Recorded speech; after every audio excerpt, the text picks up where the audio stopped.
I opened the Bible and the Qur'an side by side, thinking I'd find contradictions.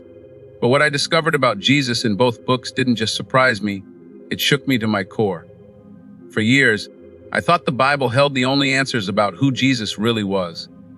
Every verse, every sermon I had heard painted a picture that seemed complete, but also left questions I never dared to ask.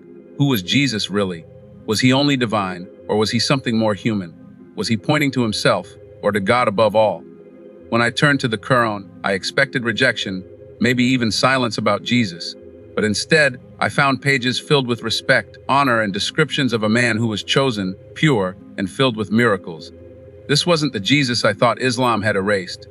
This was a Jesus who was deeply familiar, yet described in a way I had never heard before. The Qur'an didn't deny him, it gave him a place of greatness, while keeping him exactly where he had always pointed, toward God. What struck me most was how both books spoke of his miraculous birth, his healing of the sick, his raising of the dead. But the Qur'an made something clear. These miracles were not by his own hand, but by God's will. That changed everything for me, because instead of dividing Jesus from God, it connected his purpose back to the one he always prayed to. That night, I closed both books with trembling hands. I wasn't just comparing words. I was uncovering a truth that had been hidden in plain sight all along. And it left me with one undeniable realization: I could never see Jesus the same way again.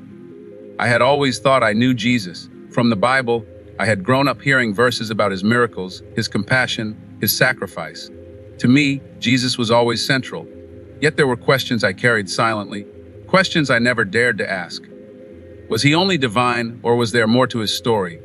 Did his message end 2,000 years ago, or was there something timeless that connected beyond what I was told? These questions stayed buried in the background of my faith until one day I opened the Qur'an, expecting rejection, expecting denial. But what I found left me completely shaken. The Qur'an did not erase Jesus, it honored him. It called him one of the greatest messengers ever sent to humanity. It spoke of his miraculous birth, his ability to heal the sick, and even his power to raise the dead, all by the permission of God. As I read, I found myself stunned.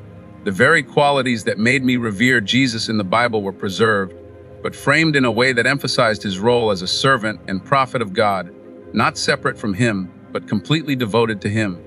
What shocked me most was that the Qur'an even referred to Jesus with titles of deep respect: the Messiah, the Word of God, and a Spirit from him. These weren't small acknowledgments. They were powerful affirmations.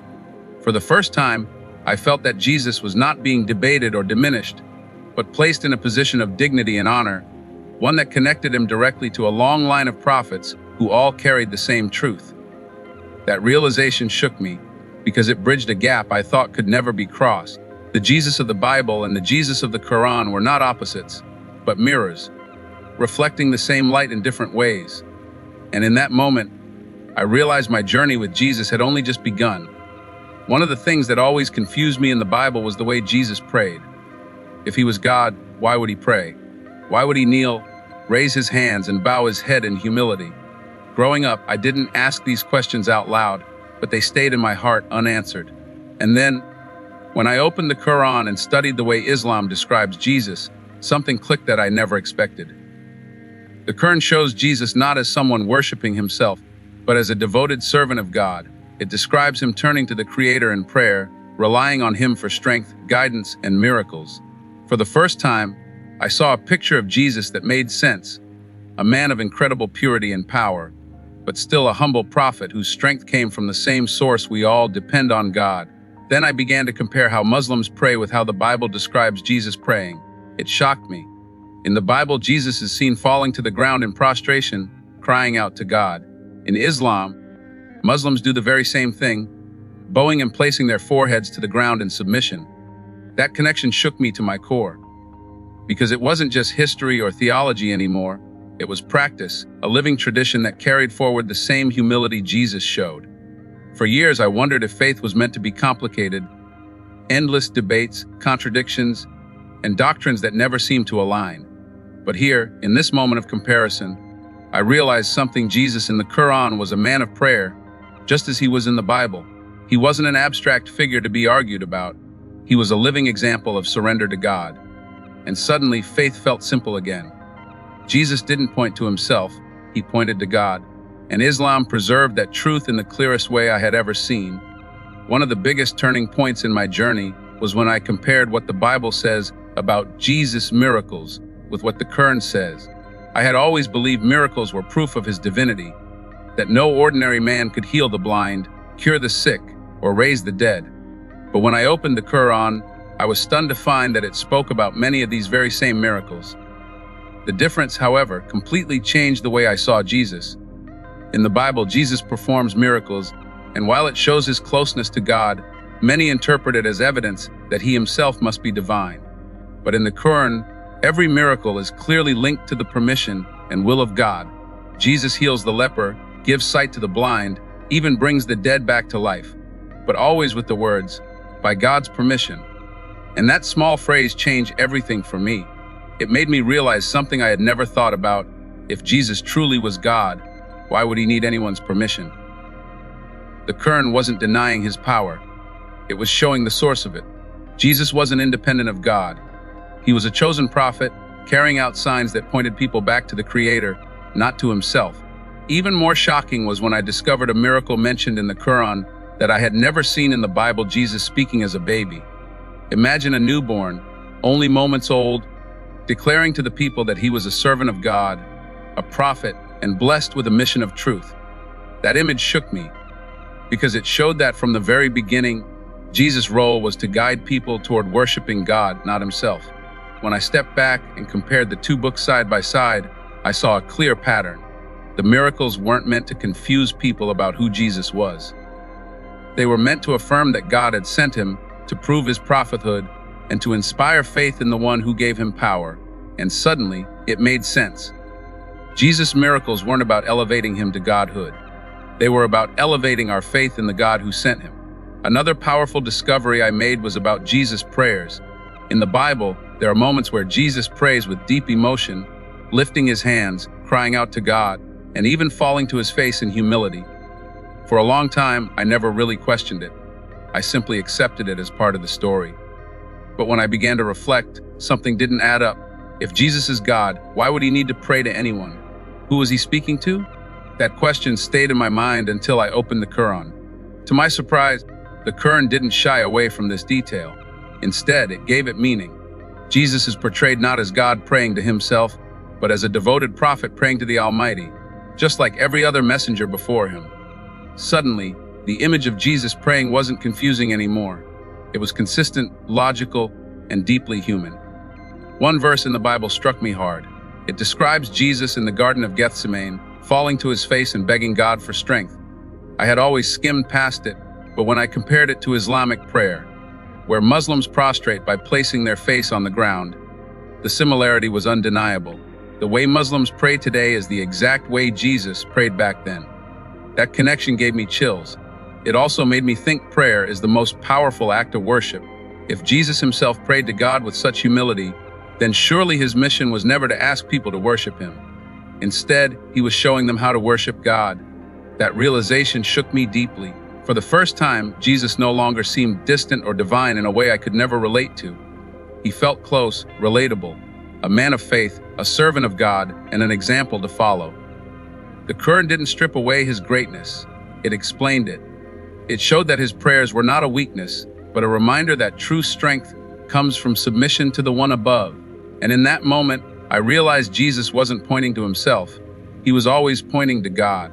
One of the most life-changing discoveries for me came when I compared how the Bible and the Qur'an described the role of Jesus at the end of time. Growing up, I always thought of Jesus' story as ending with the crucifixion and resurrection.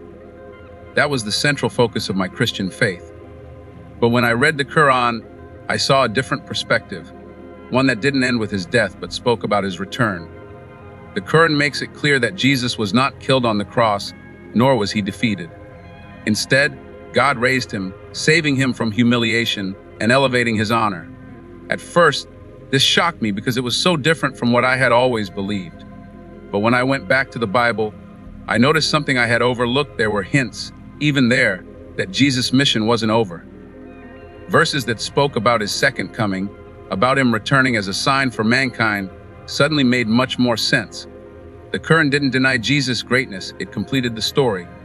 It showed me that Jesus' role wasn't finished 2,000 years ago. Instead, he has a place in the future, a role in restoring justice, defeating falsehood, and guiding humanity back to truth before the end of time. This gave me a sense of continuity that I had never felt before. Even more, it redefined what I thought about sacrifice and salvation. Instead of believing that Jesus had to die to save us, the Qur'an reminded me that salvation comes from God's mercy and guidance. Jesus, like all prophets, was a messenger pointing humanity toward God, not toward himself. That truth hit me like a wave. It was simple, it was pure, and it made sense. When I thought about millions of Christians waiting for Jesus' return and Muslims also believing in his second coming, I realized something profound. Jesus is not a figure that divides us. He's one that unites us. Both faiths honor him, both see him as chosen by God, and both recognize his role in the future of humanity. That discovery broke down walls in my heart that I didn't even know were there. And in that moment, I understood Jesus' story wasn't about his death. It was about his life, his mission, and his return. When I began this journey, I thought I was just comparing two books. I expected contradictions, differences, and maybe even confusion. But instead, I found a truth that was both surprising and humbling. The Bible had given me glimpses of Jesus, stories, teachings, and lessons that shaped my understanding for years. Yet when I opened the Qur'an, I didn't find rejection of him as I once assumed. I found respect, honor, and clarity. For the first time, I realized that these two scriptures were not as far apart as I had been told. The Bible showed me Jesus as a messenger of hope, but the Qur'an reminded me of his humanity, his servitude to God, and his true role in guiding people back to the one who created us all. It wasn't about choosing one book over the other. It was about recognizing how both carried truths, and how the Qur'an filled in the pieces I never knew were missing. That's why this discovery shook me. Because I wasn't just comparing verses, I was confronting my own beliefs. And in that confrontation, I found peace. Peace in knowing that Jesus was never meant to be a dividing line, but a bridge leading us to God. So, if there's one thing I've learned, it's this: sometimes the answers we spend years searching for are already there, written in words we were too afraid to read. All it takes is courage. Courage to open the book, courage to ask the questions, and courage to accept the truth when it finally stares back at us. And that truth changed everything.